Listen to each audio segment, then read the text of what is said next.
Pada abad-abad awal, Indonesia adalah pusat perdagangan rempah-rempah yang sangat dicari oleh bangsa Eropa. Saat datangnya kolonialisme Belanda pada abad ke-17, eksploitasi ekonomi dan sistem tanam paksa membuat ketimpangan semakin dalam. Setelah Indonesia merdeka pada tahun 1945, ketidakmerataan terus berlanjut dan korupsi di dalam pemerintahan dan ketidakadilan dalam sistem hukum juga mengakibatkan kesenjangan yang sangat tajam. Faktor yang menyebabkan ketidakmerataan tersebut adalah inflasi yang tidak seimbang dengan pertumbuhan produksi serta ketidakmerataan pembangunan setiap daerah ditambah dengan kebijakan substitusi impor yang meningkatkan harga barang industri.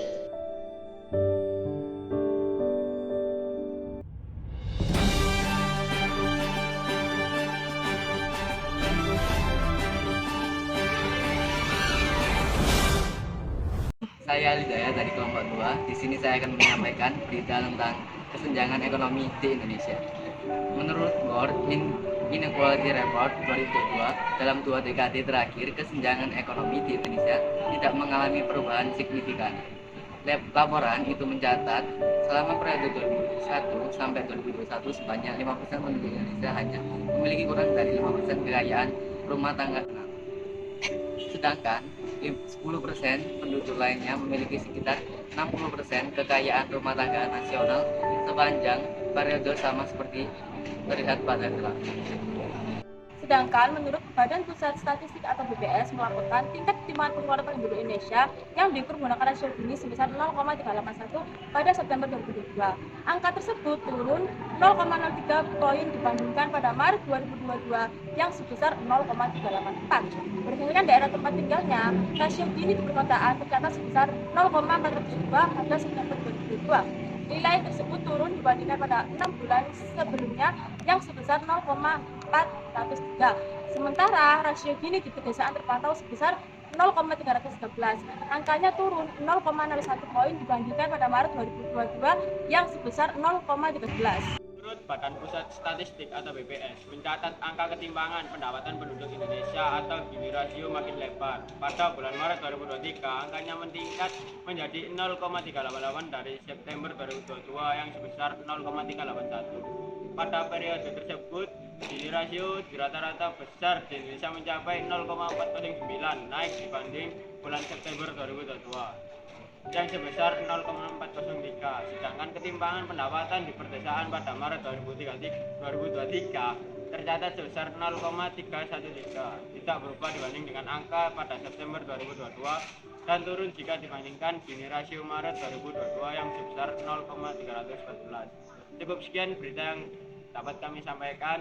Wassalamualaikum warahmatullahi wabarakatuh.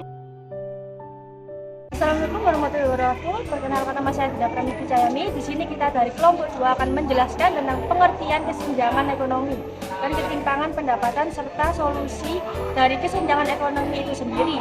Pengertian kesenjangan sosial ekonomi. Kesenjangan sosial ekonomi adalah gejala ketidakseimbangan sosial dan ekonomi masyarakat karena adanya perbedaan kemampuan finansial dan lain sebagainya antara masyarakat yang hidup di suatu wilayah tertentu.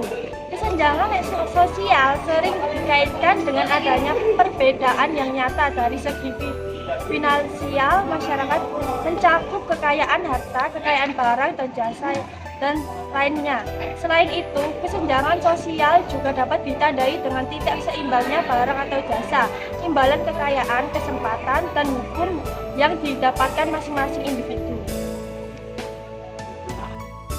Saya Andrea Trisandi. Di sini saya akan menjelaskan ketimpangan pendapatan.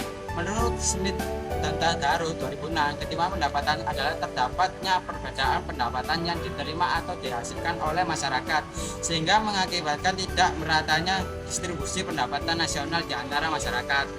Menurut Baldwin 1986, ketimpangan pendapatan adalah pendapatan kemakmuran ekonomi antara yang kaya dengan yang miskin. Hal ini tercermin dari adanya perbedaan pendapatan. Nama saya Dani Putakatito. Di sini saya akan menjelaskan solusi tentang kesenjangan ekonomi. Nah, Solusi kesenjangan ekonomi ada 4, yakni 1. Menurunkan angka stunting, 2. Menurunkan kemiskinan, 3. Memberikan peluang pekerjaan, 4. Menurunkan ketimpangan kekayaan. Nah, ini saya akan menjelaskan juga tentang kesimpulan kesenjangan ekonomi. Masalah kesenjangan sosial dan ekonomi bukanlah hal baru di Indonesia.